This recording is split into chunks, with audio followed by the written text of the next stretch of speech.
नमस्कार सभी दोस्तों का स्वागत है आपके अपने छोटे वाले चैनल पर। सब्सक्राइब कर लेना भाई।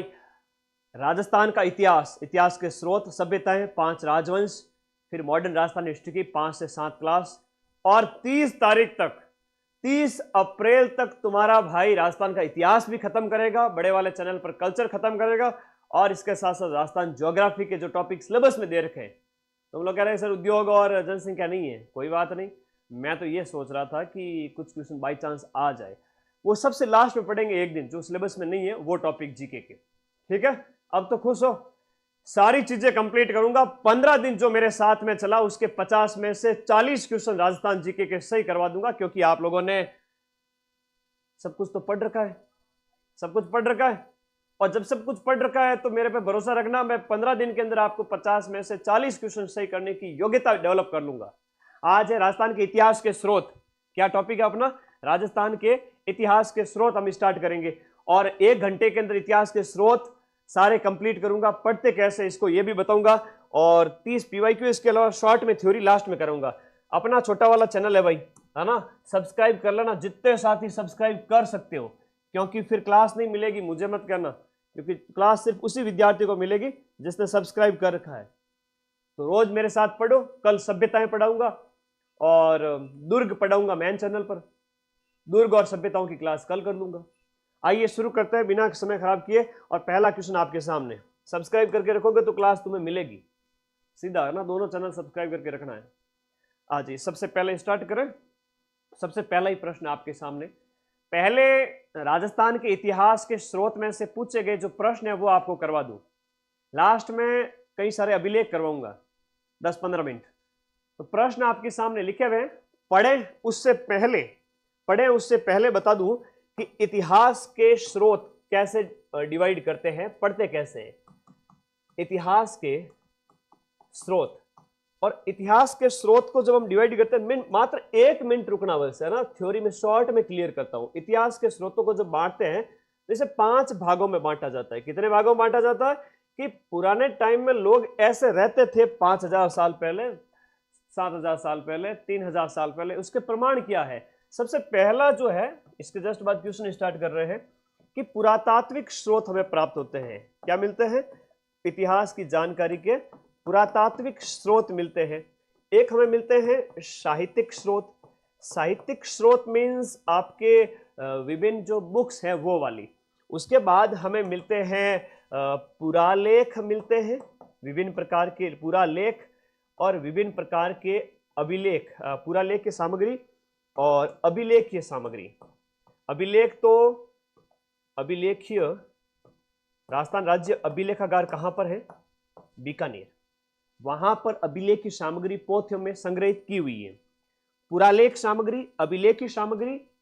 और एक है इतिहासकार। बेचारे कई सारे इतिहासकार हुए हैं जिन्होंने खूब सारी चीजें लिखी हैं, उनकी किताबें परीक्षा में आती है, वो भी बताऊंगा।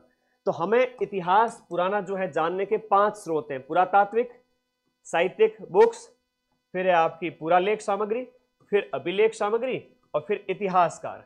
ध्यान रखना मेरी बात को, एकदम दिमाग में घुसा दूंगा सारा कंटेंट 1 घंटे के अंदर, कि पुरातत्विक सामग्री के अंदर जितनी भी खुदाई से प्राप्त वस्तुएं है ना, खुदाई वाली जितनी भी वस्तुएं हैं, शॉर्ट नोट्स है कि खुदाई वाली वस्तुओं में जैसे कोई भी, जैसे घर मिले हैं प्राचीन, कोई अग्नि वेदिका मिली है ना, ऐसे हम पढ़ते हैं, तो खुदाई वाली सारी चीजें इसमें आ जाती है। साहित्यिक स्रोत के अंदर विभिन्न प्रकार के लेखकों के द्वारा लिखी गई जो बुक्स है ना, वो आ जाती है। जैसे संस्कृत साहित्य है, उर्दू साहित्य है, राजस्थानी साहित्य है, हमें पता चलता है कि किसने क्या लिखा था।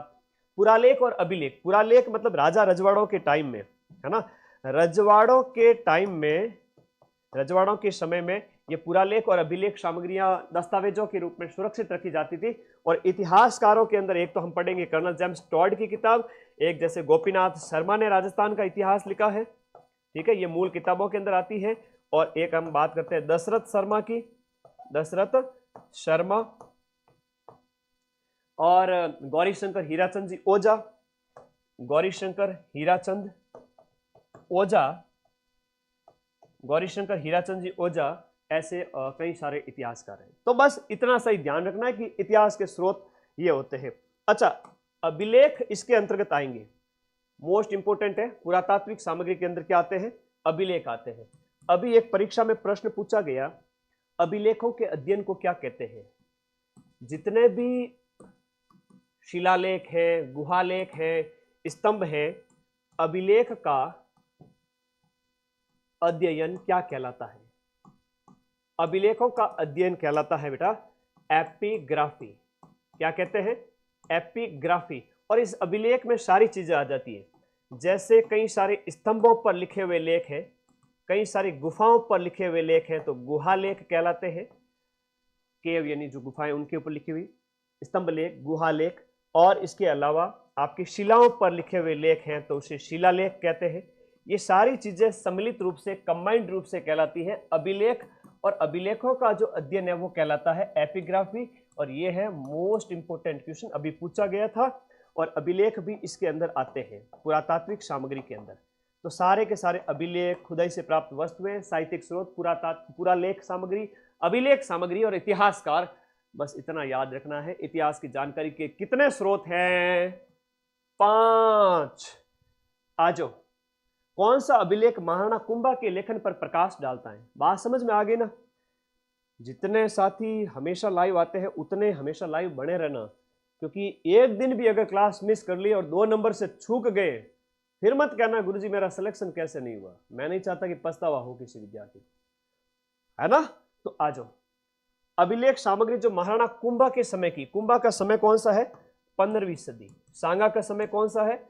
अगली 16वीं सदी। तो कुंभा जी पहले हुए थे। कुंभलगढ़, देखो टाइम याद कर लेना, कुंभलगढ़ शिलालेख का टाइम 1640 ईस्वी, कीर्ति स्तंभ प्रशस्ति का टाइम 1460 ईस्वी, जगन्नाथ राय प्रशस्ति 1652, राज प्रशस्ति राज सिंह के समय की, मेवाड़ के महाराणा जो राज सिंह थे ना औरंगजेब के समय का। तो बहुत प्यारा प्रश्न है, वेरी वेरी इंपॉर्टेंट है। महाराणा कुंभा के लेखन पर प्रकाश है वो आपका कौन डालता है? वेरी वेरी इंपॉर्टेंट है, मोस्ट इंपॉर्टेंट है ये प्रश्न कि महाराणा कुंभा के लेखन पर कौन सा अभिलेख प्रकाश डालता है।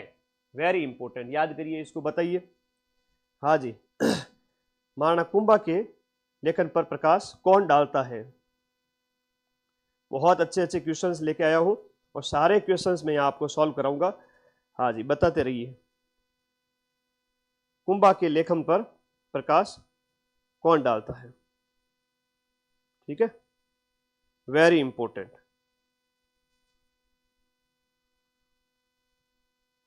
आगे बात करेंगे।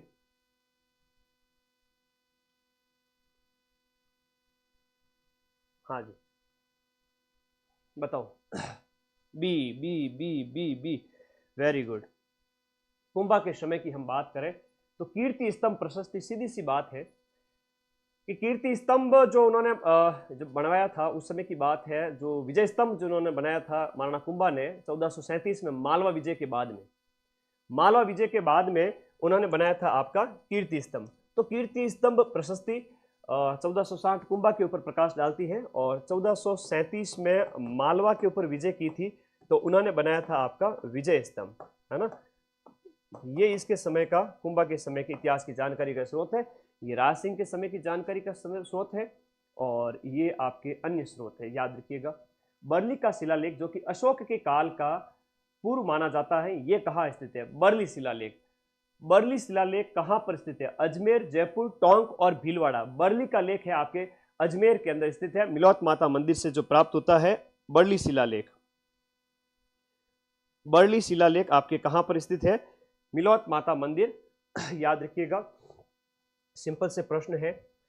बरली का शिलालेख मोस्ट इंपोर्टेंट। राजस्थान के अंदर अगर अभिलेखों की बात करें तो राजस्थान के अभिलेखों में सबसे पुराना अभिलेख कौन सा है सर? ये प्रश्न आपसे पूछा जाएगा। राजस्थान के अभिलेखों में सर्वाधिक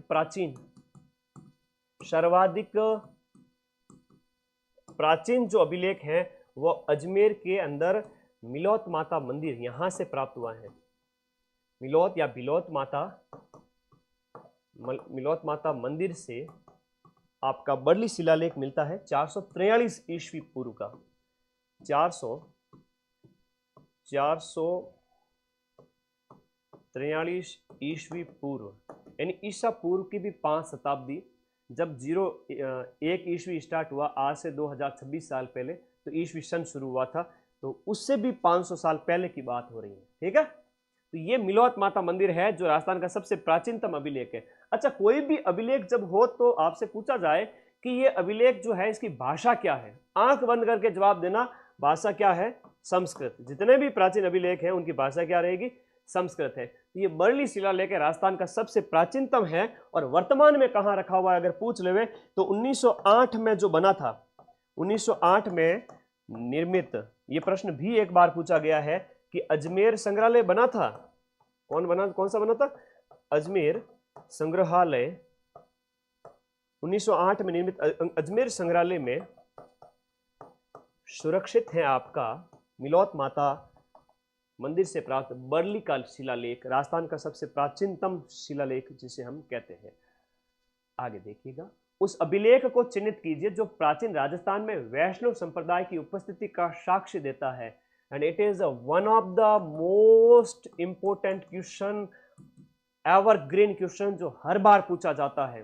तुमने पढ़ा खूब है, लेकिन तुम्हें कौन बताए कि जो क्वेश्चन बार बार आता है सर बता दीजिए, वो क्वेश्चन कौन बताएगा? मैं बताऊंगा। तो ये आपका वैष्णव के साथ साथ हम कहें भागवत संप्रदाय की जो जानकारी देता है, वासुदेव की मान्यता की जानकारी देता है, वासुदेव की मान्यता की जानकारी देता है, विभिन्न प्रकार के अश्वमेघ राष्ट्र यज्ञों की जानकारी देता है।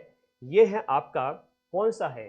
वैष्णव संप्रदाय, कंसवा, बरनाला, हर्षनाथ। ठीक है, बताओ वैष्णव संप्रदाय की उपस्थिति, ये दिए गए ऑप्शन के अंदर बरनाला है।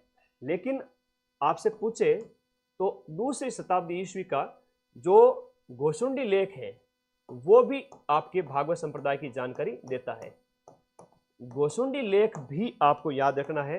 गोसुंडी लेख बिफोर क्राइस्ट, सेकंड सदी बिफोर क्राइस्ट, दूसरी सदी ईसा पूर्व का गोसुंडी लेख भी आपके भागवत वैष्णव संप्रदाय की जानकारी देता है। बरनाला भी इसकी जानकारी देता है। मोस्ट इंपोर्टेंट है। ठीक है, ये आप लोगों को याद रखना है। नीचे लिखे गए अभिलेखों के अंतर्गत इनका सही कालक्रम बताइए। अब ये प्रश्न तो डेफिनेटली आपसे पूछे जाएंगे।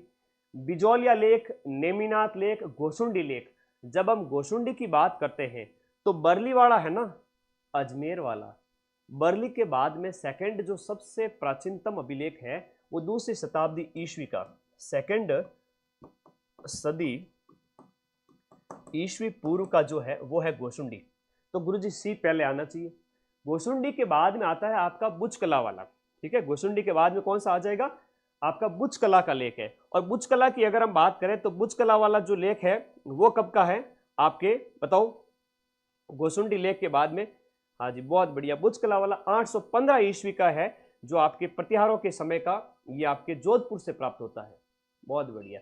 3 सी यानी कि आपका, और पहले सी आ गया उसके बाद डी आएगा, ये सी हो गया फिर डी हो गया। ये 815 ईस्वी का है। और इसकी बात करें बिजोलिया है वो आपका 12वीं शताब्दी का, यानी कि बिजोलिया लेख की बात करें 1170 ईस्वी का है और नेमिनाथ 1230 ईस्वी का है। ये 1170 ईस्वी और नेमिनाथ वाला है वो 1230 ईस्वी का है। बिजोलिया शिलालेख की आगे और बात करेंगे कि चौहान जो है वो ब्राह्मणों से उत्पन्न है, ऐसी जानकारी हमें कौन बताता है? बिजोलिया का लेख बताता है। मोस्ट इंपोर्टेंट प्रश्न। तो ये आपका सीक्वेंस हो गया। यहां पर सबसे पुराना हो गया सी, उसके बाद डी बुचकला जो कि आपके जोधपुर से मिलता है और प्रतिहारों के विषय में जानकारी देता है। ठीक है, बुचकला हो गया, घंटियाला हो गया या जोधपुर का लेख हो गया, ये सब जोधपुर के हैं। और ये गोसुंडी है तो चित्तौड़गढ़ से मिला है, आगे बात करेंगे। फिर ए बिजोलिया हो गया, फिर नेमिनाथ प्रशस्ति हो गई। इसका ऑप्शन नंबर कौन सा हो गया? 2 राइट हो गया। बिजोलिया लेख के अनुसार सांबर झील का निर्माण किसने करवाया था? ये प्रश्न भी मोस्ट इंपोर्टेंट है, वेरी मोस्ट है, बार बार पूछा जाता है। बिजोलिया लेख के अनुसार आपकी सांबर झील जो आप वर्तमान के अंदर जयपुर के अंदर स्थित है और एक आर्द्र भूमि है, राजस्थान के अंदर 5 आर्द्र भूमियां हो चुकी हैं। ये आर्द्र भूमि की हम बात करें तो वो ये जो झील है सांबर झील की बात हो रही है। सांबर झील का निर्माण है वासुदेव चौहान ने करवाया था। कहते हैं कि वासुदेव चौहान ने आपके 551 ईस्वी में चौहान राज्य की नींव डाली थी। आज से 1500 साल पहले चौहान राज्य की नींव है वासुदेव चौहान के द्वारा डाली गई थी। सांबर झील के आसपास तो इसी वजह से चौहानों को क्या कहा गया, शाकंभरी के चौहान कहा गया। तो वासुदेव चौहान इसका उत्तर होगा। बिजोलिया लेख कितने कब का है, 1176 ईस्वी का बिजोलिया का लेख, इसमें ये हमें ये जानकारी मिलती है। पीडीएफ कई बार करते रहते हो, कोई भी पीडीएफ हो, इसी वीडियो के नीचे एक ब्लैक कलर में लिंक दिया हुआ है कि टेलीग्राम में चले जाए, पीडीएफ वहां पर पड़ी है, तुम इस लिंक पे क्लिक करो। इस पे जैसे ही क्लिक करोगे टेलीग्राम में जाओगे, सारी पीडीएफ आपको मिल जाएगी। अच्छा, टेलीग्राम के बायो के अंदर वहाँ फाइल वाला सेक्शन है, तो फाइल में सारी पीडीएफ मिल जाएगी, और ऊपर स्क्रॉल करोगे तो सारी चीज़ें मिल जाएगी। बहुत बढ़िया, शाबाश। अब इस प्रश्न का उत्तर बताइए, बहुत प्यारा प्रश्न है। किस अभिलेख में, किस शिलालेख में, शिलालेख को अभिलेख बोल सकते हैं क्या? हाँ सर, शिलालेख को अभिलेख बोल सकते हैं, क्योंकि अभी तो आपने बताया जो अभिलेख है उसी के अंदर शिलालेख, गुहालेख, स्तंभलेख सारी चीजें आती है, तो बात तो आपकी सही है सर। तो शिलालेख, किस शिलालेख के अंदर, हाँ जी, किस शिलालेख के अंदर चौहानों को वत्स गोत्र का ब्राह्मण बताया गया है? Very important. तुम्हारी किस्मत बहुत अच्छी है कि 50 में से 25 क्वेश्चन तो 25 से 30 क्वेश्चन तो पूछे गए प्रश्न आएंगे, और वो भी 2025 के पेपर में से, जिसकी पीडीएफ मैंने टेलीग्राम ग्रुप में डाल दी है। फटाफट जाओ और उस पीडीएफ का प्रिंट आउट निकलवा लो। एक पेज पे 4 क्वेश्चन रखना, दूसरी तरफ आप 4 क्वेश्चन रखना। 50 में से 25 से 30 क्वेश्चन 1500 में से रिपीट हो जाएंगे। और तुम्हारी किस्मत बहुत अच्छी है कि तुम्हें बताने वाले कोई गुरु है कि जो कहते हैं कि भाई यहाँ पढ़ के चले जाओ, यहाँ से सीधे सीधे क्वेश्चन आ जाएंगे। तो ये जो प्रश्न है, कह रहा है वत्स गोत्र का ब्राह्मण है, वो जो है बिजोलिया शिलालेख के अंदर कहा गया है चौहानों को वत्स गोत्र का ब्राह्मण बताया गया कि इनकी उत्पत्ति है 1170 ईस्वी का। एक थोड़ा सा रोकना चाहूंगा, कमेंट करना बिजोलिया शिलालेख आपके ऑप्शन के अंदर 1170 ईस्वी नहीं दिए करके, 1170 ईस्वी नहीं दे करके विक्रम संवत का एक टाइम दिया हुआ है। जो विद्यार्थी सबसे पहले बताएगा वो मुझे बहुत प्रिय होगा। बताओ, फटाफट कमेंट करो, विक्रम संवत कितना हो सकता है?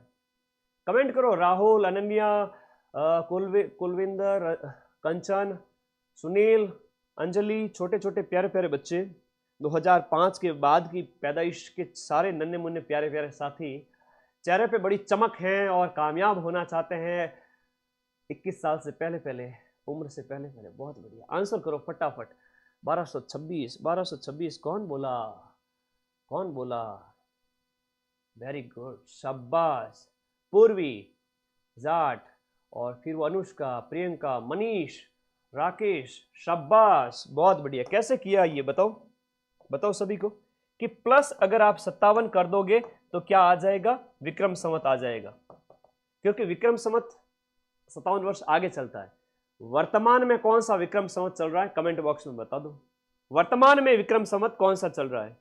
चलो मैं वो भी देखूंगा। तो इसमें हमें जानकारी मिलती है कि जो है वासुदेव चौहान ने सांबर झील बनवाई थी। सांबर झील के आसपास के क्षेत्र को शाकंभरी कहते थे, जहां चौहानों ने अपनी जो है सत्ता स्थापित की थी।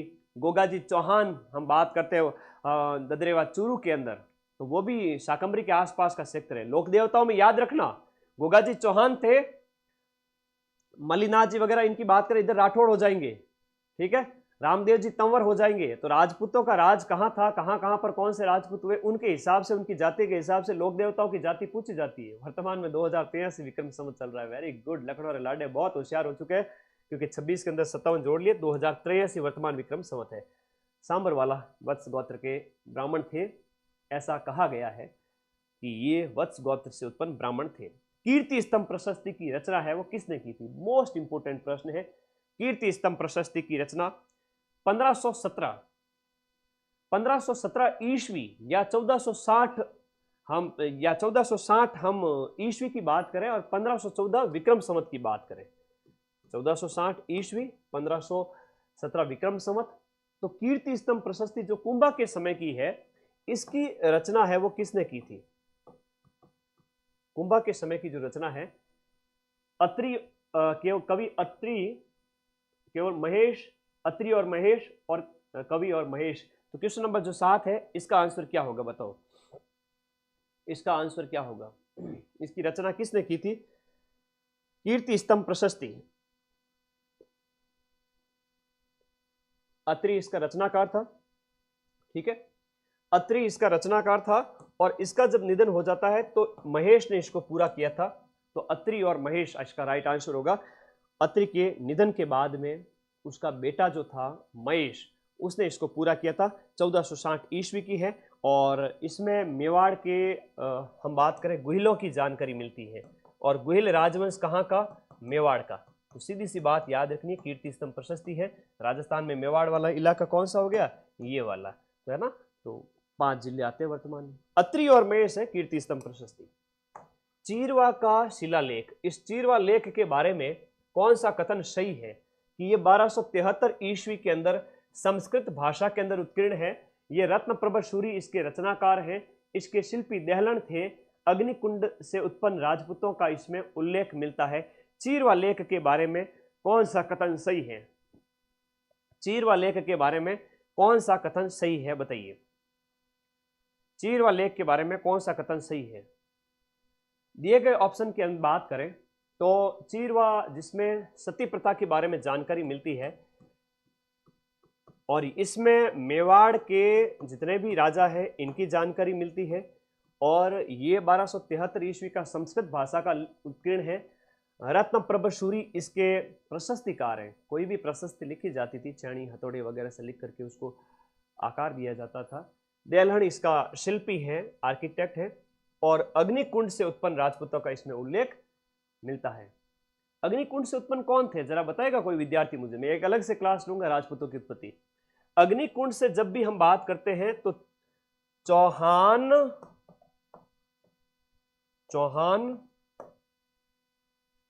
प्रतिहार, परमार और चालुक्य यानी कि सोलंकी गुजरात वाले, हान हार मार चालुक्य, हान हार मार चालुक्य, ये जो 4 है वही अग्निकुंड से उत्पन्न हुए थे। गुहिल यहां से नहीं हुए थे, इसलिए वंश गलत हो गया। ठीक है, इस प्रकार से मैं आपको याद करा दूंगा। डी गलत हो गया, डी ये गलत हो गया, ये गलत हो गया, ये गलत हो गया। बचा कौन सा गुरुजी? इतना सरल प्रश्न। हमें भले ही ये ऑप्शन नहीं आते हो, हमने तो डी की छोटी पकड़ी।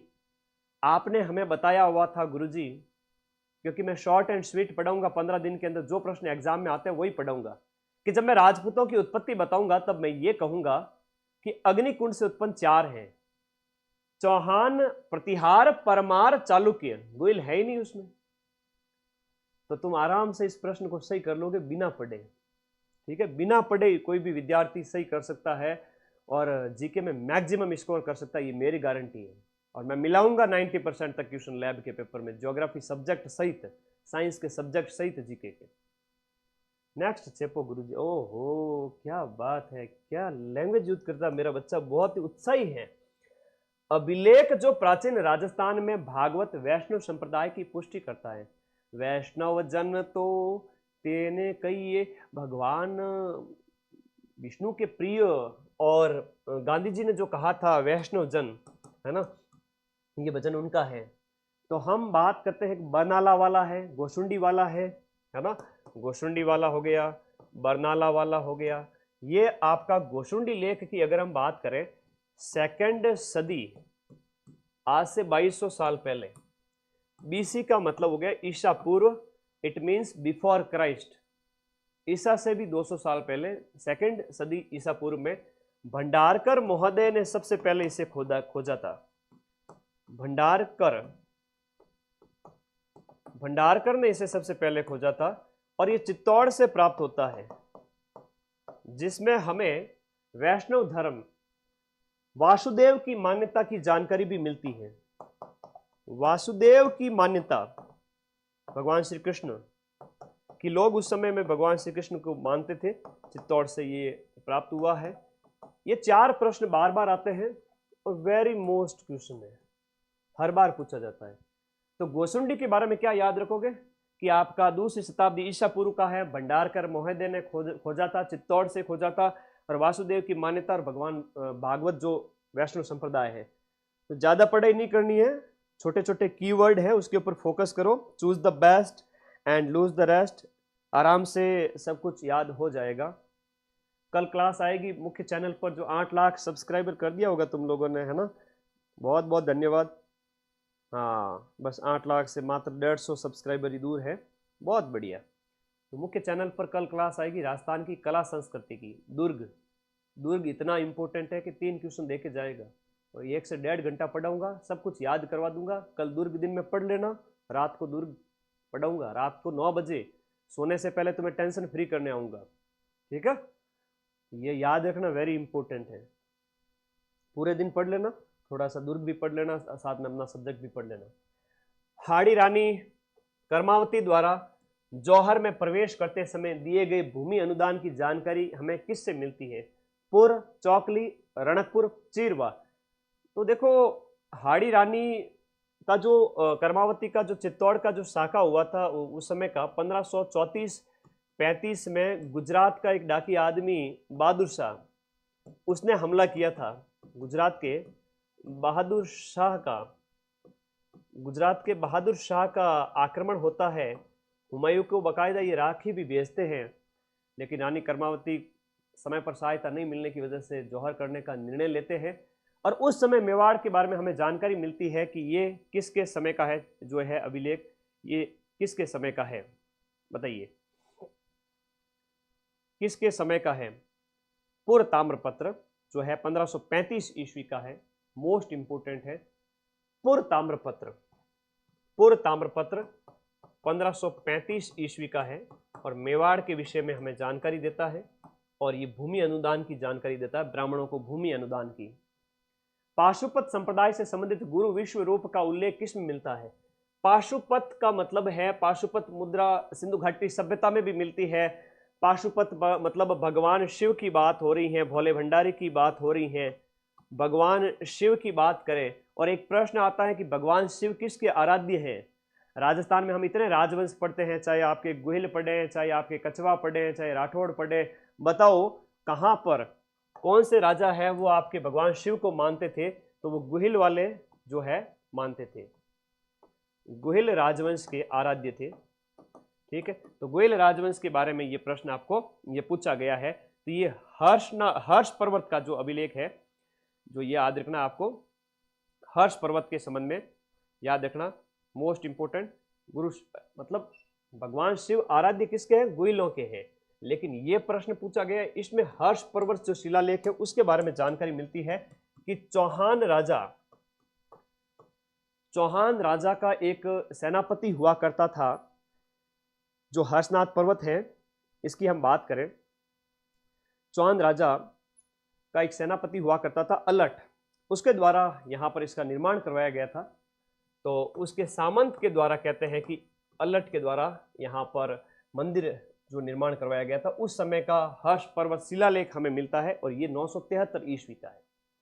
ये तो 973 ईस्वी का है, लेकिन भगवान शिव है किसके आराध्य है, ऐसी अगर प्रश्न पूछ लेवे तो वो गुहिलों का ही करना। बड़वा ग्राम कोटा के अंदर पाया जाता है, लेकिन वर्तमान में 12 जिले के अंदर पड़ता है। वर्तमान में 12 जिला, और 12 जिला के अंदर भी एक अंता तहसील है। अंता तहसील आपके ताप विद्युत गृह के लिए भी जाना जाता है। थर्मल पावर प्लांट है, बिजली का संयंत्र है लगा हुआ वहां पर, ये भी आपसे पूछा जाता है। जो वर्तमान में बड़वा वाला है वो 12 जिले में पड़ता है। वहां से कितने मौखरी अभिलेख प्राप्त हुए हैं? मौखरी वंश की जानकारी देने वाले हमें 3 अभिलेख मिले हैं। 3 यूप मतलब स्तंभ मिले हैं, बड़े जमीन में गड़े हुए 3 स्तंभ मिले हैं, मौखरी वंश के बारे में जानकारी देते हैं, ऐसा इसके समय में याद रखना। और इसका टाइम है 181 ईस्वी, 181 ईस्वी, या विक्रम संवत की बात करोगे तो 238 विक्रम संवत हो जाएगा, ये याद रखिएगा, ठीक है। तो मौखरी वंश की जानकारी हमें इससे मिलती है। अगला देखिएगा, मौखरी वंश की जानकारी बड़वा, 12 या फिर कोटा दे देवे ऑप्शन में। वर्तमान में 12 में आता है, लेकिन पहले कोटा में था। बड़वा 12 मौखरी वंश पूछेंगे, कीवर्ड याद रखो, बड़वा याद रखो, मौखरी वंश याद रखो, और 3 मिलते हैं। कितने स्तंभ मिलते हैं? 3 मिलते हैं। तो 3 कीवर्ड याद रखो, choose the best and lose the rest. फिर रशिया की छतरी लेख का नाम उत्कीर्ण है। रशिया की छतरी अभिलेख का नाम उत्कीर्ण है। रशिया की जो क्षत्रिय अभिलेख है उसमें किसका नाम खुदा हुआ है, तो इसमें नरवर्मा गुहिल का नाम खुदा हुआ है। नरवर्मा गुहिल की बात अगर हम करें तो ये 1274 ईस्वी का है, ये 1274 ईस्वी का है और गुहिलों के संबंध में जानकारी देता है। तो राजवंश कौन सा हो गया, गुहिल राजवंश की जानकारी देता है रशिया की छत्री वाला। कौन सा अभिलेख आपके मंडोर के प्रतिहारों की जानकारी देता है, घंटियाला है, जो कि आपके फलोदी जिले से प्राप्त होता है। फलोदी के अंदर घंटियाला से आपका ये प्राप्त होता है प्रतिहारों के संबंध में जानकारी। और प्रतिहार की जब भी बात करोगे, प्रतिहारों का राज कहां पर, मारवाड़ क्षेत्र के जो राजा रहे, प्रतिहार रहे, उनकी जानकारी घंटियाला देता है। और घंटियाला लेख की अगर हम बात करें तो ये 861 ईस्वी का है, 861 ईस्वी का घंटियाला लेख। वेरी इंपोर्टेंट क्वेश्चन, 861 ईस्वी का घंटियाला लेख। 861 ईस्वी का घंटियाला लेख जिसमें हम बात करें ककुक प्रतिहार, रोहिलंदी जो, हाँ जी, रोहिलंदी जो ब्राह्मण, रोहिलंदी जो प्रतिहार क्षत्रिय थे उनके जो पुत्र हैं उनके बारे में जानकारी वहां से लेकर के ककुक प्रतिहार तक की जानकारी मिलती है। तो ककुक प्रतिहार के समय का ये लेख है, याद रखिएगा। इसके अलावा पूछे तो जोधपुर का लेख है ना, जोधपुर का लेख किसके समय का है, जोधपुर का लेख, बुचकला लेख, ये सभी आपके प्रतिहारों के विषय में जानकारी देते हैं। आप कैसे कह सकते हो कि 1300 साल पहले मारवाड़ क्षेत्र में प्रतिहारों का राज था, आप कहोगे घंटियाला जोध फलोदी से मिलता है, जोधपुर का लेख और बुचकला लेख ये सब हमें मारवाड़ के प्रतिहारों की जानकारी देते हैं। ठीक है, तो ये प्रतिहारों की जानकारी के स्रोत है। और घंटियाला वाला प्रश्न तो वेरी वेरी इंपॉर्टेंट है, वेरी वेरी इंपॉर्टेंट घंटियाला वाला। आगे आ जाओ, निम्नलिखित अभिलेखों का सही कालक्रम कौन सा है, यह प्रश्न आ ही चुका था। पहले सी आएगा गोसुंडी, फिर बुचकला आएगा। कौन सा अभिलेख चित्तौड़ के प्रारंभिक इतिहास पर प्रकाश डालता है, चित्तौड़ के प्रारंभिक इतिहास पर प्रकाश डालने वाला कौन सा है। चित्तौड़ का प्रारंभिक इतिहास मतलब आज से 1200 से 1300 साल पहले चित्रांगद मौर्य ने जिस चित्तौड़ किले की जब नींव रखी थी उस समय से लेकर के, है ना, मौर्यों का यहाँ पर राज हुआ करता था। फिर बाद में देखो बप्पा रावल जो गुहिल हुए बहुत पावरफुल थे, जिन्होंने पाकिस्तान तक जाकर के तुर्कों को मार भगाया था। तो 713 ईस्वी का मानमोरी लेख है, 713 ईस्वी का मानमोरी लेख, जो मानसरोवर झील जो ये आपकी वहां से हमें तट पर प्राप्त होता है, मोस्ट इंपोर्टेंट। और याद रखिएगा चित्तौड़ के प्रारंभिक इतिहास मानमोरी अभिलेख, ये चित्रांगद मौर्य के बारे में जानकारी देता है। चित्रांगद मौर्य, चित्रांगद मौर्य कौन सा सर, देखो चित्तौड़ पर गुहिलों से पहले इसका राज था। ठीक है, गुहिलों से पहले, तो गुहिलों से पहले चित्तौड़ पर जो शक्ति थी वो मौर्य थे और मौर्यों को मौर्य भी कहा गया। तो चित्तौड़ की प्रारंभिक जानकारी हमें मानमौरी के लेख से मिलती है 713 ईस्वी। हमें इतिहास की जानकारी में कुछ सिक्के भी मिलते हैं। लास्ट में एक फोटो लगाऊंगा अलग से सिक्कों वाला, कि बताऊंगा कि भाई कौन सा सिक्का है वो आपके कहाँ का है, विजयशाही कहाँ का है, गदिया सिक्का कहाँ का है, आहत मुद्राएं कहाँ से मिली है, सिक्का एलची कहाँ से मिला है, 31 संदा 22 संदा, कई सारे प्रश्न हैं जो मैं क्लास के एंड में पढ़ाऊंगा। फिलहाल इसके एमसीक्यूज देखते रहिए कि आलमशाही, ये जो आलमशाही जो मुगलिया सिक्का है ये राजस्थान में कहाँ से मिलता है। आलमशाही हमें बीकानेर में मिलता है, लगभग 18वीं शताब्दी का है। आलमशाही ये बीकानेर रियासत का है और 1759 ईस्वी, यानी कि आपको ज़्यादा याद नहीं रखना है, आपको इतना याद रखना है 18वीं सदी, ये भी याद नहीं रखना है, बस इतना याद रखना है आलमशाही मतलब बीकानेर। नाथ प्रशस्ति, ये राजस्थान की कौन सी रियासत से संबंधित है, जयपुर, मारवाड़, जैसलमेर या आपका मेवाड़। नाथ प्रशस्ति का संबंध आपके कहां से है। अब थोड़ा सा दिमाग लगाइएगा, हाँ क्लास ज्योग्राफी की भी लगेगी जीके के साथ साथ, 66 यूनिट की कम से कम 15 क्लास लगाऊंगा, इसमें सब कुछ कंप्लीट हो जाएगा, पेशेंस रखिए। नाथ प्रशस्ति मतलब भगवान शिव को जो मानते थे भगवान शिव को मानने वाली रियासत की बात जब हो रही है तो एकलिंग जी की बात होगी, और एकलिंग जी की जब बात होगी तब आप कहोगे कि एकलिंग जी की जब बात हो रही है तो मेवाड़ की बात करेंगे। 971 ईस्वी का जो लकुलिश मंदिर है वहां से प्राप्त होता है ना। ये 971 ईस्वी लकुलिश मंदिर से प्राप्त होता है। मेवाड़ की बात होगी, एकलिंग जी की बात होगी। बप्पा रावल के समय में हम बात करें तो ये भगवान शिव जो है एकलिंग जी के नाम से जाने गए, मेवाड़ के राजाओं के आराध्य देवता है, वही राजा है। तो नाथ प्रशस्ति 971 की मेवाड़ के बारे में जानकारी देती है। राय सिंह की प्रशस्ति, और एक प्रश्न आता है राज सिंह की प्रशस्ति, दोनों अलग अलग हैं।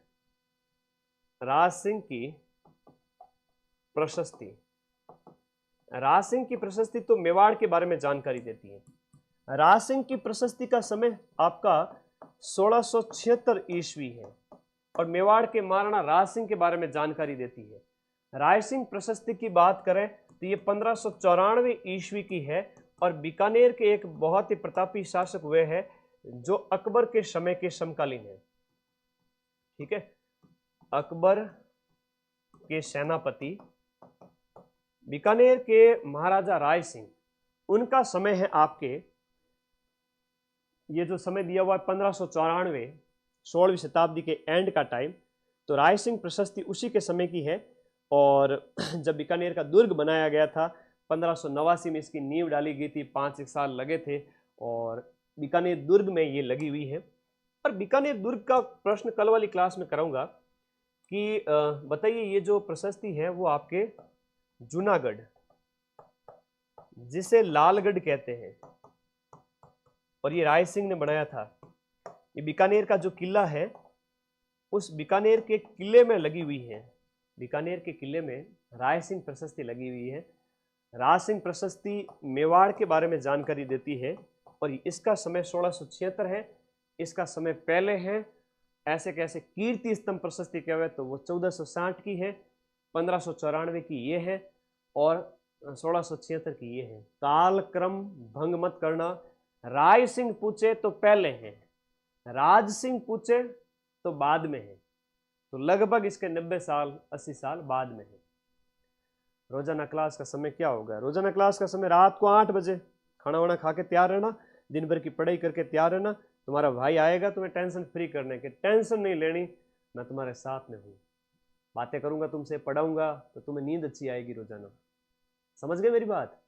और ऐप के अंदर टेस्ट कल से अपलोड होंगे, फुल लेंथ टेस्ट, तो mind map app play store से सारे विद्यार्थी डाउनलोड कर लेना। ओके, ये प्रशस्तियां याद रहेगी। फिर देखो 17वीं शताब्दी के अंदर जो राज सिंह प्रशस्ति महाकाव्य की रचना है वो किसके द्वारा की गई थी?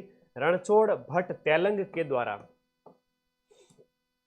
रणछोड़ भट्ट तेलंग के द्वारा। आवाज वगैरह सही है ना? 1000 लाइव कर दो फटाफट, सिर्फ 100 बच्चे कम पढ़ रहे हैं, जल्दी करो। रणछोड़ भट्ट तेलंग के द्वारा, और ये राज सिंह जो मेवाड़ के महाराणा थे औरंगजेब के समकालीन, उनके समय की है राज सिंह प्रशस्ति। रावशाही सिक्कों का संबंध कहां से है? ये सिक्के मैं सारे के सारे क्लास के एंड में एक साथ करवा दूंगा कि जो रावशाही सिक्के हैं वो किसके समय के हैं। रावशाही सिक्कों की बात करें, ये किसके समय के हैं? अलवर के सिक्के हैं, वो आपके रावशाही सिक्के, रावशाही सिक्के अलवर के हैं। याद करना थोड़ा सा, रावशाही, अलवर, लव, राव, ऐसे। गदिया सिक्के एक इंपॉर्टेंट क्वेश्चन है, गदिया सिक्के कहां से मिले हैं? कि गधे जैसी आकृति जिस पर खुदी हुई थी, गधे जैसी आकृति अंकीर्ण थी, वो कहां से मिले हैं? गदिया सिक्के आपके कहां से मिले हैं? मेवाड़ सेक्टर से मिले हैं। गदिया सिक्के आपके मेवाड़ सेक्टर से, बहुत इंपॉर्टेंट है। गदिया सिक्के मेवाड़ से मिले हैं, उदयपुर से मिले हैं, हमेशा याद रखना इस प्रश्न को। और झारसाई, झारसाई, विंशोपक, विजयसाई और डब्बूसाई, ये सिक्के जो बताए गए हैं, जो इतिहास की जानकारी के स्रोत है, बताओ कौन सा सिक्का किस रियासत में नहीं चलता था? झारसाई जयपुर का है, वेरी इंपॉर्टेंट, झाड़ जैसी आकृति पीछे थी। विंशोपक चौहानों का है, विजयशाही सिक्का जोधपुर के महाराणा विजय सिंह का है और विजय सिंह का समय है 18वीं शताब्दी में। तो ये विजयशाही जो सिक्का है वो जोधपुर के महाराजा विजय सिंह के समय का है और 18वीं सदी का है। विजय सिंह के नाम पर विजयशाही सिक्का हो गया। डब्बू मारवाड़ के, तो मारवाड़ का डब्बू, मारवाड़ का डब्बू, विजयशाही भी मारवाड़ का, मिंशोपक चौहानों का, और झाड़ है वो जयपुर का, झाड़ जयपुर का। बोलो मेरे साथ साथ, झाड़ जयपुर का। ये सिक्के पूछे जाएंगे, सीधे सीधे प्रश्न आएंगे सिक्कों के। अगला प्रश्न, झाड़शाही सिक्का कौन सी रियासत में चलता था? तो सिक्के के ऊपर ऐसे झाड़ है ना, सिक्के के ऊपर ऐसे झाड़ियां बनी हुई थी, ऐसे ऐसे ऐसे सिक्के के ऊपर ऐसी क्या थी? झाड़ियां थी। तो ये सिक्का आपके कहां का हो गया? जयपुर रियासत का। मेवाड़ राज्य का सिक्का कौन सा नहीं था? अब देखो बहुत प्यारे इंपोर्टेंट सिक्के मेवाड़ की रियासत के अंदर जो चलते थे, उनके अंदर जो है डोडिया, रावशाही, ये कोई भी सिक्के नहीं थे। डोडिया की बात करें तो जैसलमेर रियासत में वहां पर थे। तो ये कोई भी सिक्के मेवाड़ में नहीं चलते थे। मेवाड़ में कौन से सिक्के चलते थे? मेवाड़ के सिक्कों की हम आगे बात करेंगे, जैसे ही प्रश्न आपका आता है उसके ऊपर हम बात करेंगे। जैसे हम बात करेंगे चित्तौड़ी, भिलाड़ी, सिक्का एलची, ये जो आपके डिंगलिया, बिंडरिया, त्रिशूलिया, ये इतने इंपॉर्टेंट हैं कि ये प्रश्न बार बार पूछे गए। डिंगलिया, भिंडरिया, त्रिशूलिया, ये क्या है? मेवाड़ में चलने वाले रियासत काल में राजाओं के समय के सिक्के हैं, ऐसा प्रश्न है। ठीक है, तो ये कोई भी सिक्का मेवाड़ में नहीं चलता। मेवाड़ का अगला एक और प्रश्न आएगा तब मैं लिखूंगा। लल्लूलिया और लल्लूशाही, लल्लूशाही सिक्का कहाँ का है? सोजत पाली का है लल्लूशाही सिक्का, जिसे 22 संदा भी रुपया कहा गया है, शाह आलम द्वितीय के समय का सोजत पाली का, सोजत पाली का लल्लूशाही सिक्का, जिसे 22 संदा भी कहा गया। 22 संदा मतलब जो मुगल सम्राट था शाह आलम द्वितीय, अभी शाह आलम की बात करेंगे आगे, शाह आलम द्वितीय के समय का, और ये कौन था? मुगल सम्राट था। तो मुगल सम्राट शाह आलम द्वितीय के समय में आपके सोजत रियासत ने एक सिक्का चलाया था कि भाई शाह आलम के 22 साल पूरे हो गए, मुगलों की अधीनता थी उस समय की इनकी, तो इन्होंने कहा था कि हमने 22 संदा सिक्का चलाया है, तो उस समय का एक 22 संदा। अब डीडवाना कुचामन से जो सिक्का मिला है वो 31 संदा सिक्का है। ये भी प्रश्न आता है, वो शाह आलम द्वितीय के 31 साल पूरे होने के उपलक्ष्य में 31 संदा सिक्का कौन से टकसाल से निकला था? टकसाल मतलब सिक्के छापने की जगह, सिक्कों को ढालने की जगह, सिक्के ऐसे कूट कूट के निकाले जाते थे। तो 31 संदा तो डीडवाना कुचामन से कर दोगे, ठीक है। और ये जो 22 संदा या फिर लल्लू, लल्लू जो है वो सोजत का है, सोजत लल्लू शाही पाली लल्लू, याद रहेगा? रहेगा ना, कि भूल जाओगे? कैसे भूलोगे जब मेरी आवाज तुम्हारे कानों में एकदम मीठे रस की तरह जा रही है, एकदम जैसे चाशनी का मीठा रस है जलेबी का, वैसे एग्जाम हॉल में बैठोगे तो भूलोगे ही नहीं तुम। डोडिया सिक्का कहाँ का है? अरे डोडिया तो जैसलमेर रहा, और डोडिया हमारे मारवाड़ में क्या जो बारीक बारीक डोडिया हुआ के मैं जो ब्रूटिया हुआ, जो जैसे अगर कपड़े पहन के उनके बीच में से निकले या कोई महिला अपनी ओढ़नी लटकाते हुए चले मटक मटक के, तो सारे के सारे डोडिये चिपक जाएंगे। तो डोडिये बड़े खतरनाक होते हैं, जैसलमेर में रेगिस्तान में देखने को मिलते हैं। चलो जी आगे, किस क्षेत्र में पंचमार्क सिक्के, वेरी इंपॉर्टेंट है पंचमार्क सिक्के, जिन्हें आहत सिक्के कहा गया। पंचमार्क सिक्के या आहत सिक्के ये आपने राजस्थान से प्राप्त होते हैं। पूरे इंडिया में सबसे पहले राजस्थान से आपके कौन से सिक्के मिलते हैं?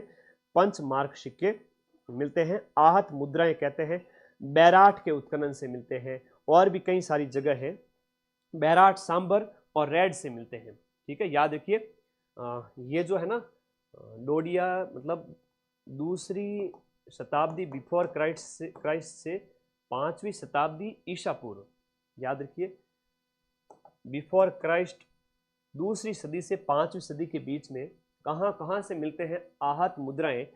तो आहत मुद्राएं बैराट, सांबर और रेड से मिलती है। बैराट वर्तमान में कोटपुतली बहरोड जिले में पड़ता है, सांबर जयपुर में है, बैराट, सांबर और रेड टोंक के अंदर पड़ता है। तो यहां से हमें डोडिया सिक्के मिलते हैं। ये नए जिलों के हिसाब से कोटपूतली बहरोड जिला, कोटपूतली बहरोड जिला। तो ये आहत यानी कि ठोक ठोक करके यूं तैयार की जाती थी। आहत मतलब पीट पीट करके। ये बात समझ में आ गई।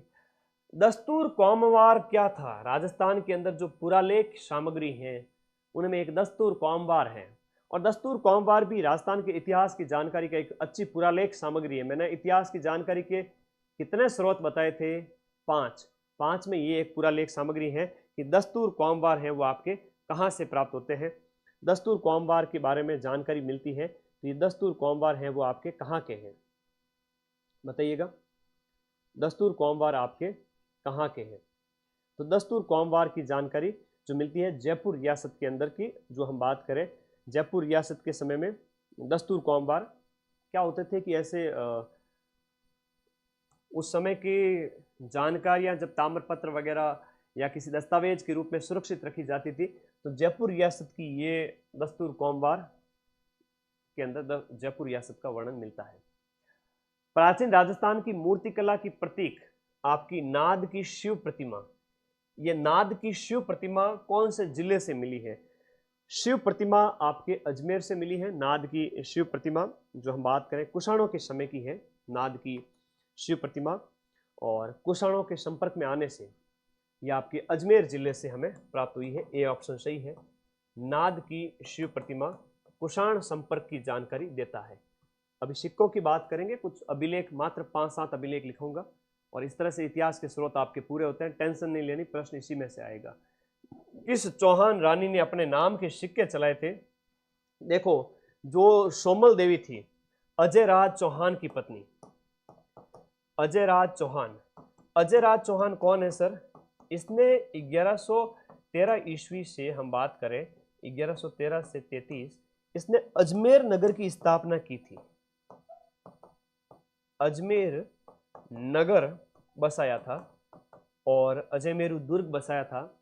उसकी रानी को बड़ा शौक था खर्चा करने का, तो बोले कि मेरे नाम के सिक्के निकलवाओ।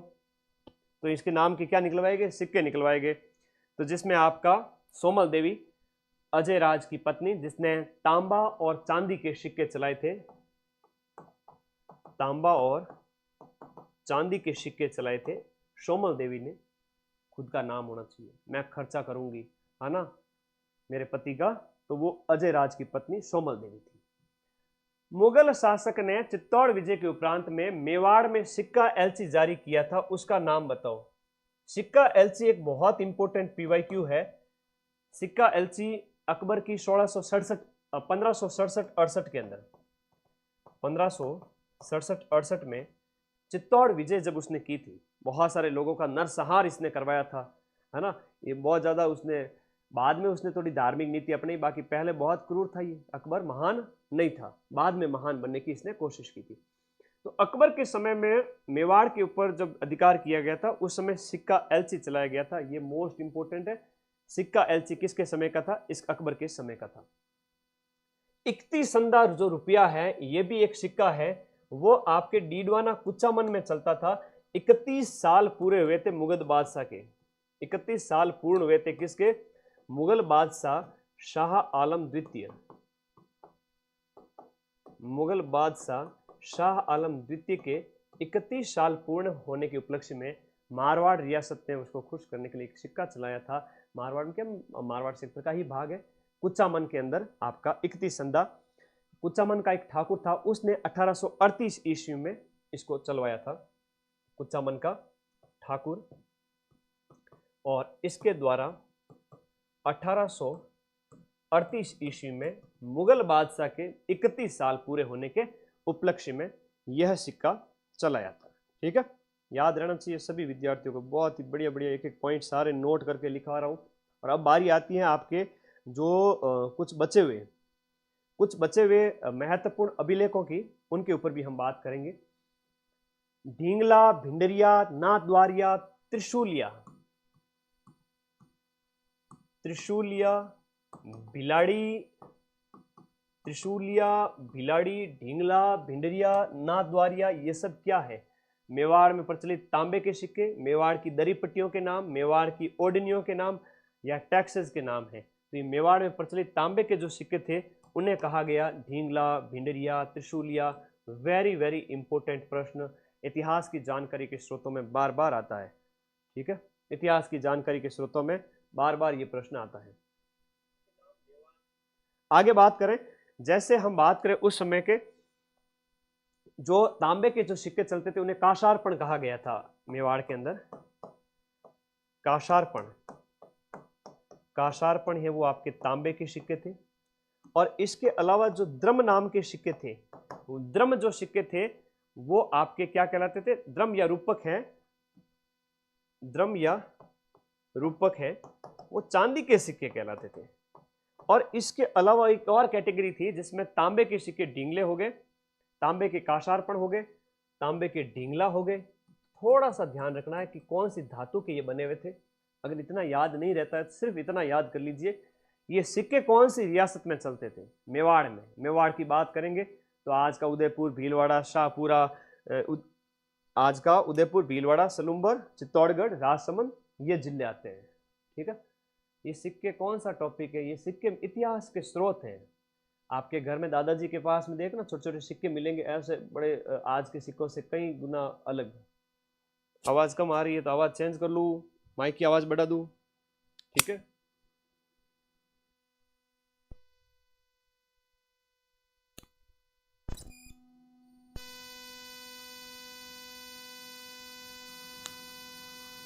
राजपुताना की किस रियासत के सिक्कों पर एक और साम्राज्ञी विक्टोरिया का चेहरा था? सिक्कों पर एक तरफ लखनऊ की लाडी विक्टोरिया का चेहरा था। विक्टोरिया बोली मेरी फोटो डालो एक तरफ, है ना, एक तरफ विक्टोरिया थी। और अंग्रेजी में विक्टोरिया एम्प्रेस भी लिखा हुआ था, यानी विक्टोरिया महारानी लिखा हुआ था। और दूसरी ओर नागरी और उर्दू में उस महाराजा का नाम लिखा हुआ था, वो बीकानेर के महाराजा का था। तो बीकानेर के महाराजा गंगा सिंह का नाम लिखा हुआ था। और बीकानेर का महाराजा गंगा सिंह जो है वो मॉडर्न ख्यालों का व्यक्ति था। तो बीकानेर के जो सिक्के हैं वो इस प्रकार के हैं, जहाँ विक्टोरिया के चित्र देखने को मिलते हैं। ये कहती है कि मेरा भी फोटो होना चाहिए था, तो उसको खुश करने के लिए ये था। तो भले मानुस तो क्यों खुश करे विक्टोरिया ने, पहले अपनी जनता का तो ध्यान रख। आगे आ जाओ, नेक्स्ट टॉपिक 35 टॉपिक 35 क्वेश्चन आज की क्लास के कंप्लीट होते हैं।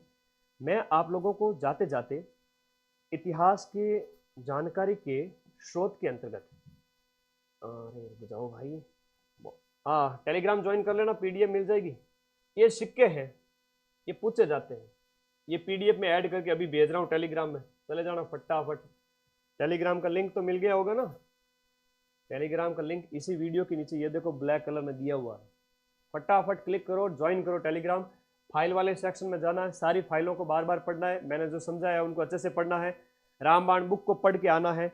जो भी आपका टॉपिक रहेगा, किताबें बोलती नहीं है, मैं उस टॉपिक को आपके क्लियर करवा दूंगा बहुत अच्छे से। ठीक है, हाँ, खाना हुआ नहीं क्या गुरुदेव आज आपका? नहीं बेटा, खाना तो क्या है कि रात के टाइम में फिर अगर पेट भर के आ जाता तो फिर क्या होता है कि पढ़ा नहीं पाते हैं। ये हमारे साथ बहुत बड़ी प्रॉब्लम होती है कि टीचर अगर पेट भर के आ जाए ना तो पढ़ा नहीं पाएंगे। अभी खाना खाएंगे थोड़ी देर में, 10 मिनट 15 मिनट बाद में तुम्हारी क्लास कंप्लीट करके। तो जो प्रश्न आता है सीधा सीधा ये आता है कि बताइए ये सिक्का एलची है, शाह आलम है, स्वरूप शाही है, चांदोड़ी है, ढींगला, बिलाड़ी, चित्तौड़ी या गदिया सिक्का है, ढींगला सिक्का है, बिलाड़ी सिक्का है, ये कौन सी रियासत का है? मेवाड़ का।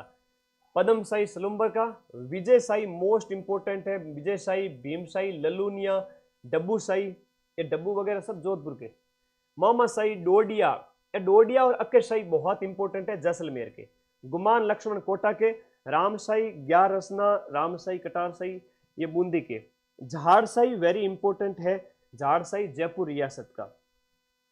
गज शाही बीकानेर का, उदय शाही डूंगरपुर का, ये उदयपुर का नहीं है, उदय शाही। मदन शाही मेरे नाम वाला याद रख लेना रे, मदन शाही झालावाड़ का। तमंचे पे डिस्को, तमंचे पे, तो तमंचे पे डिस्को की बात करेंगे तो धौलपुर की बात होगी। धौलपुर है यूपी के बॉर्डर पे पड़ता है, वहां पर तो हर कोई कट्टा लेके घूमता है। तो राव शाही अलवर का हो गया। सालिम लक्ष्मण है वो बांसवाड़ा प्रतापगढ़ का है। सालिम शाही के एक इंपॉर्टेंट सिक्का है, लो जी सिक्के याद करवा दिए। सालिम साई वागड़ सेक्टर का है, तमंचा आपके धौलपुर में है, मदन साई झालावाड़ का हो गया, उदय साई डूंगरपुर का हो गया, जाट साई जयपुर का हो गया, डोडिया के साई जैसलमेर का हो गया, विजय साई भीम साई जोधपुर का हो गया, डिंगला बिलाड़ी त्रिशूलिया ये सब आपके मेवाड़ के हो गया। लल्लूलिया की बात करें तो जोधपुर का है, डब्बू है तो जोधपुर का है। ऐसे कोई प्रश्न पूछे तो कर लेना अच्छे से, ठीक है। अब कुछ इतिहास की जानकारी के स्रोत है, सिर्फ 5 से 7 अभिलेख लिखूंगा, उसी में से सीधे सीधे प्रश्न आएंगे मेरे भाई, जाते जाते याद करके जाना और आज नींद बहुत बढ़िया आएगी, है ना। तो सब्सक्राइब कर लेना अपने इस चैनल को, क्योंकि अगली क्लास भी यही मिलेगी। आगे आ जाओ, चलो शुरू करते हैं। इतिहास की जानकारी के कुछ अभिलेख शॉर्ट में लिखाऊंगा, मात्र और मात्र 5 से 7 नाम। तैयार हो? एक बार हाँ कह दो, हाँ सर तैयार है। और टेलीग्राम ज्वाइन किया कि नहीं किया ये बता दो, तुम्हारी भलाई के लिए बता रहा हूं भाई, टेलीग्राम भी ज्वाइन कर लो, तुम्हारी भलाई इसी में है। अभिलेख थोड़े से लिखाऊंगा, ज्यादा नहीं लिखूंगा, तुम्हारी भलाई इसी में है कि हमको ज्वाइन कर लो भैया टेलीग्राम ग्रुप। टेंशन किस बात की, टेंशन ले मेरी जुत्ती, पढ़ेंगे लिखेंगे जो होगा देखा जाएगा, मदन सर देखेंगे, भैया देखेंगे, हमें क्या टेंशन, किस बात की टेंशन, भैया के होते हुए हमें किस बात की टेंशन। हम तो बढ़िया खाएंगे पिएंगे ऐश करेंगे, बढ़िया सो जाओ, नन्हे मुन्ने बालक हो, पहला एग्जाम है, लाइफ का पहला एक्सपीरियंस है, लैब वाले छोटे छोटे बच्चे, तुम लोग टेंशन फ्री होके सोना, मैं तुम्हारे लिए जागूंगा, पढ़ूंगा, दिन रात पढ़ाऊंगा तुम्हें। इतिहास के स्रोत पढ़ा दिए, अभिलेख कुछ और लिखवा देता हूँ, जैसे गोसुंडी का सबसे इंपॉर्टेंट है। अभिलेखों की बात करें, अभिलेख जो बार बार परीक्षाओं में पूछे जाते हैं वो एक सीक्वेंस से लिखवा देता हूँ, बच्चे सीधे सीधे कंफ्यूज हो जाते हैं कि भाई कौन सा प्रश्न है। गोसुंडी लेख बहुत इंपॉर्टेंट है, जैसे सबसे पुराना है तो वो बरली वाला है, बरली लेख की बात करेंगे, ये 443 ईस्वी का है, ईस्वी का नहीं ईस्वी पूर्व का है, और ये हमें अजमेर के मिलौत माता मंदिर से प्राप्त होता है। बोलो मेरे साथ साथ, यस सर याद है, आज से 2500 साल पहले का। आ गया, बहुत बढ़िया बहुत बढ़िया। फिर लिखो आपका गोसुंडी का, तुम लोग बस खुश हो कि नहीं हो, कमेंट बॉक्स में जाते जाए क्लास में एंड हुए उसमें बता देना कि हाँ सर मैं ऐसे पूरी हिस्ट्री कल्चर ज्योग्राफी कंप्लीट करा दूंगा, पूरा रिवीजन चलेगा, क्योंकि डिटेल स्टडी तो आप लोगों ने पूरे साल करी है। लिखो गोसुंडी, ये रिवीजन है। गोसुंडी दूसरी सदी ईसा पूर्व, और ये मिलता है हमें चित्तौड़ से। किसकी जानकारी देता है? वैष्णव संप्रदाय की जानकारी देता है, भागवत की जानकारी देता है, भागवत धर्म की जानकारी देता है, सीधी सी बात है, याद रखना। इसके अलावा मानमौरी का लेख है 713 ईस्वी, मैंने करवाई दिया इसी क्लास के अंदर। मानमौरी है वो चित्तौड़ के प्रारंभिक इतिहास की जानकारी देता है, 713 ईस्वी, जो हमें चित्तौड़ के बारे में प्रारंभिक जानकारी देता है। घंटियाला वाला पूछा जाता है रे, घंटियाला के साथ साथ बुचकला हो गया, और घंटियाला के साथ साथ आपका जोधपुर का लेख हो गया, ये 861 ईस्वी के हैं, और ये प्रतिहारों के बारे में जानकारी देते हैं। और कई सारी प्रशस्तियां हैं, जैसे मैंने बात की थी, बिजौलिया का लेख हो गया, इसके बाद है ना शारणेश्वर प्रशस्ति है वो आपके उदयपुर की है, शारणेश्वर प्रशस्ति की बात करेंगे 953 ईस्वी की। बस इतना ही याद रखना है और कुछ नहीं याद रखना है, अभी रिवीजन कराता हूं, रुकिए। 953 ईस्वी की, ये उदयपुर से प्राप्त होती है। और ये 5 जो अभिलेख हैं, इसके अलावा बिजौलिया लेख जो चौहानों को वत्स गोत्र का ब्राह्मण बताता है, बिजौलिया लेख 1170 ईस्वी का, रटना नहीं है, सीक्वेंस नाम अपने आप याद होगा, प्रश्न आएगा सीक्वेंस सा, बताओ कौन सा इसका सही सीक्वेंस है। चौहानों के विषय में जानकारी देता है, वत्स गोत्र का उन्हें ब्राह्मण बताता है, नेमिनाथ प्रशस्ति 12वीं शताब्दी की है। इसके अलावा अगर आपसे पूछे, चीरवा लेख 1273 का है, चीरवा लेख 1273 का, चीरवा लेख 1273 ईस्वी। वैसे मैंने सारे प्रश्न करवा दिए हैं, और एक बार फिर से करवा देता हूँ। टॉपिक वाइज भी कराएंगे और मिक्स क्वेश्चन भी करवाएंगे। 1273 का उदयपुर से प्राप्त होता है। और इसके अलावा चीरवे के बाद में रणकपुर प्रशस्ति जो है आपके 1439 ईस्वी की रणकपुर जैन मंदिर से मिलती है। कीर्तिम स्तंभ प्रशस्ति है, रणकपुर प्रशस्ति है, मोस्ट इंपोर्टेंट रणकपुर प्रशस्ति पाली से 1439 ईस्वी। कीर्ति स्तंभ प्रशस्ति कुंभा के समय की जानकारी देती है, यह आपके 1460 ईस्वी कुंभा के विषय में जानकारी देती है। रायसिंह प्रशस्ति ये भी एक अभिलेख है, ये हमें जो मिलता है रायसिंह के बारे में 1594 ईस्वी का है। बीकानेर के महाराजा रायसिंह के बारे में जानकारी देता है। राजसिंह प्रशस्ति है। यकीन मानना मेरे भाई कि अगर तुम्हें नहीं भी आता है प्रश्न और तुम्हारी किस्मत बहुत अच्छी है और अच्छी ही होगी, तो मेवाड़ के राज सिंह की जानकारी, इनमें से कोई एक भी अगर तुम्हें आता है, बाकी का कोई कठिन प्रश्न पूछ लिया तुम्हें नहीं आता है, तो भी तुम सही करके आओगे डंके की चोट पे। ये अभिलेख जिसमें गोसुंडी वाला ज़्यादा इंपॉर्टेंट है, घंटियाला वाला ज़्यादा इंपॉर्टेंट है, बार बार पूछे जाते हैं। गोसुंडी चित्तौड़ का है, घंटियाला जोधपुर के प्रतिहारों का है। फिर आपका बिजौलिया लेख जो चौहानों को वत्स गोत्र का ब्राह्मण बताता है। रणकपुर प्रशस्ति हो गया, कीर्ति स्तंभ प्रशस्ति, राय सिंह प्रशस्ति, राज सिंह प्रशस्ति। मैं फिर से कह रहा हूँ, तुम्हें नहीं भी आता है ना, तो तुम सिर्फ क्लास देख लो और अपने इस छोटे वाला चैनल को सब्सक्राइब करके रखो। यहाँ पर मैं थोड़ा इतिहास कंप्लीट करूँगा राजस्थान का, और कल्चर है वो कल से क्लास आएगी राजस्थान के दुर्ग की अपने उसी चैनल पर, ठीक है। कल्चर की क्लास अपने उसी चैनल पर आएगी। और फिर ज्योग्राफी, राजस्थान की ज्योग्राफी के अंदर जो मोस्ट इंपॉर्टेंट टॉपिक है, जैसे हम बात करें कि भौतिक प्रदेश, नदियाँ, जलवायु, वन्य जीव, वनस्पति, जो इंपॉर्टेंट है, जो सिलेबस में सिंचाई परियोजनाएं पढ़ेंगे। सबसे पहले 50 में से 40 क्वेश्चन सही करेंगे, रोज लाइव आना है। इतिहास के स्रोत एक तो पुरातात्विक जिसमें अभिलेख हैं, खुदाई की सारी वस्तुएं हैं, साहित्यिक किताबें, साहित्यिक स्रोत के अंदर जितनी भी किताबें हैं वो हम पढ़ते हैं। पुरालेख और अभिलेख सामग्री होगी, और इतिहासकार होगी। इतिहासकारों में जो प्रश्न पूछे जाते हैं, गोपीनाथ शर्मा, दशरथ शर्मा और गौरीशंकर हीराचंद ओझा। गौरीशंकर हीराचंद ओझा की एक बुक का नाम है प्राचीन भारतीय लिपिमाला। क्या नाम है?